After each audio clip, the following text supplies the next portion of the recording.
also, if you have anything to share online, remember the hashtag is Pagtatag the Documentary and hashtag Pagtatag Docu Premiere Night.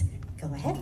Alright, hi, I'm Ginal Krishnan from TV Patrol. First of all, congratulations. Thank you so much for showing that to us.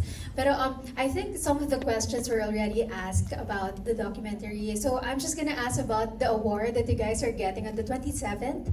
Is that right? It's the 27th. And the Voices of Asia in Korea. Your thoughts about winning that, and of course, congratulations, doon.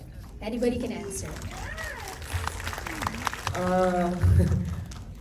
Kami pa naman po as SB19, from the start, talagang yung goal ng group is not only to showcase our skill but also to represent kung ano yung kayang i-offer ng Filipinos and ng mismong culture natin. And nangyayari na siya ngayon, napapansin na yung bansa natin, our culture, our music, our sound. And I think this is the right time and moment ng Philippines na mas makita pa na hindi lang tayo isang napakagandang bansa, kundi marami tayong yaman. Bukod sa mga natural resources natin, yung tao mismo sa Pilipinas ang yaman natin dahil sa talento at sa mga kaya natin gawin. But accepting the awards na talagang ibinibigay sa amin ng Billboard, isa lang po itong patunay na kayang-kaya talaga ng Pinoy makipagsabayan.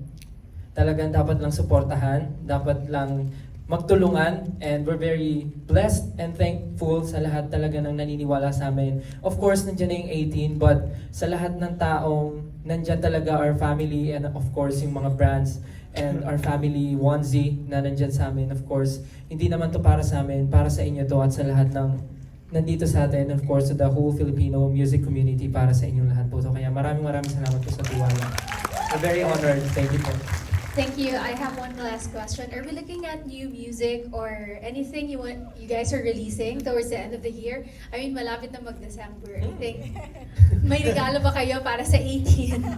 Siguro po, not to spoil too much, but of course, we've been preparing for Simula at Wakas, our last part po ng aming trilogy. But before that, before that, magkakaroon po kami ng marami collaborations.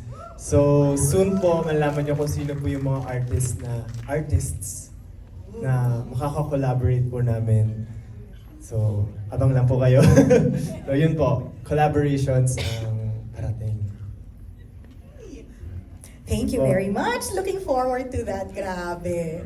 And so we have room for 2 more questions. Yes.